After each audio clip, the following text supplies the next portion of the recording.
Bonjour à tous, j'espère que vous allez bien. On est le mardi 20 septembre et c'est déjà le 41e épisode de Dev Café. Alors qu'est-ce que c'est Dev Café pour ceux qui ne connaîtraient pas? C'est tout simplement une émission quotidienne qui est sur cette chaîne YouTube à partir de 7h et qui revient sur l'actualité du développement mobile. Comme d'habitude, juste avant de commencer mon petit rappel, n'hésitez pas à liker, à vous abonner à la chaîne parce que comme vous savez, ça aide énormément.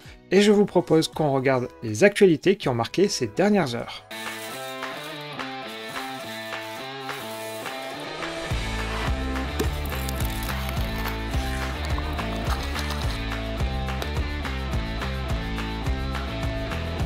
On commence en se dirigeant tout droit vers la Chine et s'intéresser à Baidu, qui est l'équivalent de Google. Et comme Google, ils ont un Google Maps et ça s'appelle tout simplement Baidu Maps. Et ils viennent d'annoncer une toute nouvelle fonctionnalité que Google Maps n'implémente pas, ni Apple Maps d'ailleurs. Et c'est la possibilité de vous indiquer quelle voie choisir lorsqu'il y a des accidents. Concrètement, l'application va vous indiquer 1 km avant de changer de voie pour justement éviter le suraccident, mais aussi d'une certaine manière vous faire gagner du temps, et ça va donner quelque chose qui ressemble à ce que vous voyez juste ici.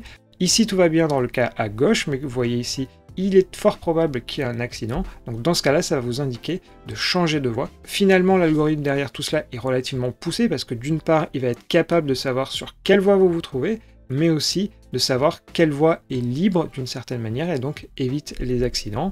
Ce qui est expliqué, c'est qu'ils sont capables d'obtenir ces informations grâce à Apollo, qui est tout simplement leur voiture autonome qui roule en Chine, et en mettant en parallèle les données du trafic. Et selon eux, la pertinence serait de 98%. Alors certes, cette actualité ne nous concerne pas vraiment, mais je trouvais que le fait d'en parler et vous montrer ce qui se passe aussi en Chine, parce que finalement, on s'intéresse très peu aux logiciels chez eux, mais vous voyez qu'ils ont des fonctionnalités auxquelles bien, on aimerait avoir accès également. On continue sur les cartes, mais cette fois-ci du côté de Google Maps, l'officiel, où il y a eu une annonce la semaine dernière autour du SDK Android, sachant que ça existait déjà côté iOS, et c'est tout simplement autour des polylines. Alors les polylines, c'est le fait de dessiner par-dessus les cartes, pour notamment dessiner des chemins. Et la nouveauté, c'est que vous pouvez dessiner de manière avancée, parce que dessiner sur des cartes était déjà possible. Donc d'une part, vous allez pouvoir faire des chemins avec plusieurs couleurs, ou alors avec des dégradés, ou enfin, vous avez la possibilité de mettre des petites icônes, comme vous le voyez ici, sur votre chemin. Tout cela est disponible dans les dernières versions des SDK Android et iOS, donc surtout n'hésitez pas à les utiliser. Et on termine cette page autour des Maps avec un hackathon qui est proposé par Google de manière officielle et qui se termine à la mi-novembre. Pour cela, il faut utiliser la Google Cloud Platform, donc c'est-à-dire toutes les API qu'il y a autour de Google Maps. Et là-dessus, il y a 4 grandes catégories, avec d'une part la partie customisation de la carte, donc c'est la possibilité de changer les couleurs de la carte, donc ça c'est le premier prix. Le deuxième, c'est autour de la data visualization. Par exemple, lorsqu'il y a de la pollution, vous avez parfois des overlays qui vous montrent cette pollution. Donc, il y a quelque chose là-dessus. Et troisième point, c'est autour des mobile apps, donc si vous faites une application mobile. Et dernière possibilité, autour de l'expérience utilisateur, sachant qu'il y a à gagner 5000 $ pour chacune de ces catégories. Si vous voulez y participer, c'est donc deadline le 14 novembre et vous devez soumettre une vidéo qui montre ce que vous avez fait, le code source, et enfin un petit document qui explique ce que vous avez fait. Pour rebondir sur ce sujet, le sondage du jour porte sur les hackathons et je vous demande est-ce que d'une manière générale les hackathons c'est quelque chose qui vous intéresse et typiquement celui de Google Maps, vous allez y participer. Est-ce qu'à l'inverse, lorsqu'il y a des hackathons, vous vous interrogez, peut-être que ça vous intéresse, mais bon, à voir. Est-ce que par contre ça vous intéresse pas plus que ça, et il y a des très faibles chances que vous y participez, ou alors ça vous intéresse plus du tout, vous avez vraiment autre chose à faire que de perdre votre temps là-dessus. Ensuite, on change totalement d'univers pour aller dans le monde du gaming, et à l'heure actuelle, tous les sites internet, tous les youtubeurs sont en train de parler de ça, c'est le piratage de Rockstar Games, qui fait donc notamment GTA V, et qui devrait sortir prochainement GTA 6. Et ce qu'il faut savoir aujourd'hui, c'est que GTA V, c'est le jeu le plus vendu. Pour ce qui est du multijoueur, c'est vraiment une cash machine. Donc une entreprise de ce niveau qui se fait attaquer, c'est un véritable séisme et c'est pour ça que tout le monde en parle aujourd'hui. Comment est-ce que les pirates s'y sont pris pour y parvenir? Et c'est peut-être même pas les pirates, mais le pirate. C'est grâce au Slack interne à la société et même au wiki sur Confluence qu'il a pu obtenir toutes les informations. Et de cette manière-là, dimanche, plus de 90 vidéos ont été publiées sur des tests tests, mais qui dataient généralement de 2019 autour de GTA 6, qui est la prochaine version du jeu qui devrait sortir. Et les journalistes experts du domaine, comme Jason Schreier, ont très rapidement dit que toutes les informations qui étaient sorties étaient vraies, et donc que le hack n'était pas un fake. Et il semblerait d'ailleurs que le pirate à l'origine de cette attaque soit le même que celui qui a attaqué Uber il y a quelques jours, et la similarité entre les deux, c'est tout simplement une attaque au niveau de Slack. La véritable raison pour laquelle je vous parle de cette actualité, c'est que faites très attention sur ce que vous mettez sur Slack, parce qu'il y a a priori des failles. Alors ça peut être des failles de manière humaine, ou récupérer un mot de passe est relativement simple, et sur ce Slack, potentiellement, les informations que vous partagez peuvent être relativement dangereuses, car récupérées sans que vous vous en rendiez compte. Donc surtout faites très attention là-dessus, c'est d'une certaine manière mon conseil du jour. L'actualité est bien chargée aujourd'hui, alors je vous propose une petite pause pour regarder les actualités en bref.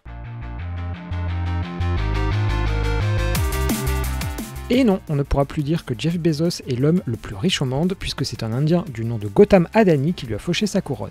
Son nom ne vous dit probablement rien, puisqu'il dirige l'Adani Group qui opère dans l'énergie, les transports et les ports. Alors que la 5G existe depuis plusieurs années déjà et tend à se démocratiser, les usages concrets ne se sont pas vraiment matérialisés. Pourtant, les équipementiers réseau comme LG travaillent déjà sur l'avenir et par conséquent la 6G. Dans un test réalisé en Allemagne, l'entreprise coréenne a obtenu des débits d'1 Tbit par seconde, un véritable exploit. Mais ne nous réjouissons pas trop vite car les conditions étaient optimales pour atteindre ces chiffres. L'IDE IntelliJ a été mis à jour la semaine dernière vers la version 2022.2. Quelques améliorations et corrections de bugs sont au rendez-vous, mais n'en espérez pas plus. Recevoir un virement de 250 000 $, ça vous dirait? Eh bien c'est ce qui s'est passé pour un blogueur américain qui a reçu ce montant de la part de Google. Issu d'une erreur humaine, Google a tout de même mis près d'1 mois à récupérer son argent. Des anciens employés qui travaillaient chez Amazon dédient leur langue pour montrer à quel point chaque centime est important pour la société. Ordinateur sur Windows, sans réelle possibilité de demander des Macs, impossibilité d'avoir un écran externe, et même côté nourriture, certains employés ont même dû découper un bagel en deux car il n'y avait pas suffisamment de budget pour en acquérir plus d'un. Mais d'un autre côté, Google a annoncé avoir stoppé les recrutements et demande même des économies à ses équipes. Pour autant, il semblerait y avoir une exception puisque Google Cloud aurait repris les embauches. Et pour conclure, une petite anecdote. San Francisco se situe en pleine Silicon Valley et pourtant, le RER local, à savoir le BART, tourne encore sur des systèmes DOS et les techniciens doivent utiliser des VM sur Windows 98 pour effectuer le dépannage. On poursuit du côté d'iOS et plus particulièrement du copier-coller sur iOS 16 et je vous en avais parlé il y a quelques jours. Auparavant, il y avait une petite bulle pour vous dire telle application à copier dans le presse-papier et dorénavant, il faut carrément donner la permission comme vous pouvez le voir juste ici. Mais comme je vous l'avais indiqué dans le Dev Café d'il y a quelques jours, cette pop-up apparaît tout le temps et c'est vraiment très embêtant pour les utilisateurs. Sauf que ce comportement qui consiste à demander tout le temps la permission n'est absolument pas celui qui est prévu et ce serait donc un bug, comme le confirme quelqu'un de chez Apple qui dit que c'est absolument pas le comportement attendu et nous allons enquêter. Et il explique par ailleurs dans le mail qui lui avait été adressé qu'avoir des réglages supplémentaires serait une bonne amélioration. Sachant que cette pop-up n'apparaît que dans un seul cas, c'est lorsque l'application demande directement le contenu du presse-papier, mais si vous faites un CTRL-V sur un clavier de l'iPadOS, sur un clavier physique d'iPadOS, ça ne va pas le demander. Et pareil si vous utilisez le UI Paste Control, donc c'est-à-dire le composant graphique directement créé par Apple, ça ne le demande pas. C'est vraiment dans tous les autres cas qu'il y a justement cette pop-up qui apparaît tout le temps, et donc a priori c'est un bug qui sera corrigé prochainement, à voir est-ce que ce sera sur iOS 16.0 et quelque chose, ou alors c'est plutôt sur iOS 16.1. Pour le dernier sujet, on va s'intéresser au recrutement, et comme vous le savez, généralement les recrutements ont lieu en plusieurs étapes, et potentiellement il peut y avoir des revues de code ou des interviews d'une manière générale, et ce que l'on apprend, c'est que certains seraient prêts à payer 150 $ de l'heure pour qu'il y ait quelqu'un d'autre qui le passe à votre place. Ce que l'on apprend, mais que l'on sait déjà, c'est qu'il y a de plus en plus d'interviews qui se font à distance, et lorsqu'il y a par exemple de la revue de code pour nous, eh bien, il suffit que quelqu'un d'autre écrive à notre place le code, et ça passe totalement inaperçu. Donc comme je vous l'ai indiqué dans le titre, certains sont prêts à payer jusqu'à 150 $ de l'heure pour ça, et la raison pour laquelle certains candidats franchissent cette sorte de ligne rouge, c'est tout simplement pour essayer d'accroître leurs chances d'obtenir l'emploi qu'il y a au bout. Ce que l'on apprend dans cette enquête, c'est que ça concerne essentiellement des jobs qui ne sont pas créatifs ni autour du management. Par exemple, si vous voulez postuler dans une grande boîte comme Google, Microsoft, très souvent il y a des interviews à distance avec du code, et bien il suffit que quelqu'un écrive le code à votre place, vous parlez par-dessus, et c'est finalement ni vu, ni connu. Alors sur l'enquête de Business Insider, je vous en dis pas plus, c'est un site payant. Alors je vous laisse directement aller voir leur enquête si ça vous intéresse, sachant que le lien est comme d'habitude dans les commentaires. Mais d'une manière générale, en effet, on peut se dire qu'aujourd'hui c'est finalement beaucoup plus simple qu'auparavant de tricher pour ces interviews, puisqu'à distance, on n'a aucune possibilité de vérifier si quelqu'un est vraiment en train d'écrire sur son écran ou pas. D'ailleurs, dans les commentaires, n'hésitez pas à me dire si ce type de fléau, d'une certaine manière, c'est quelque chose que vous craignez, ou alors vous pensez que c'est vraiment extrêmement minoritaire. Juste avant de se quitter, on va regarder les réponses au sondage d'hier, et il portait sur l'écologie et le développement en général. Donc pour 50% des cas, c'est-à-dire la majorité d'entre vous, vous aimeriez faire des actions, mais a priori dans votre société, c'est pas nécessairement le cas, ou alors même en étant freelance par exemple, voilà, à court terme, c'est pas vraiment possible pour vous.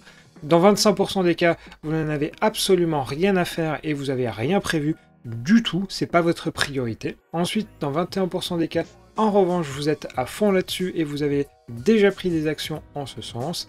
Et uniquement dans 4%, c'est prévu, mais dans un futur relativement proche. Et dans les commentaires, certains d'entre vous ont rajouté quelques détails, notamment Guillaume qui précise que de son côté, il faudrait peut-être essayer d'éviter de changer trop fréquemment les PC, par exemple, parce que peut-être qu'on n'en a pas besoin aussi fréquemment. N'oubliez d'ailleurs pas le sondage du jour qui porte sur le hackathon et qui est disponible directement dans la partie communauté, sinon vous avez le lien dans les commentaires comme tous les jours. Et voilà, rien de plus à ajouter pour aujourd'hui. J'espère que cette vidéo vous aura plu, auquel cas n'hésitez pas à faire un petit like et à vous abonner à la chaîne. Pour ma part, je vous donne rendez-vous comme chaque midi pour un tuto, et sinon, je vous donne rendez-vous demain à 7 h sur cette même chaîne YouTube. Et en attendant, je vous souhaite une excellente journée à tous et je vous dis tout simplement à demain.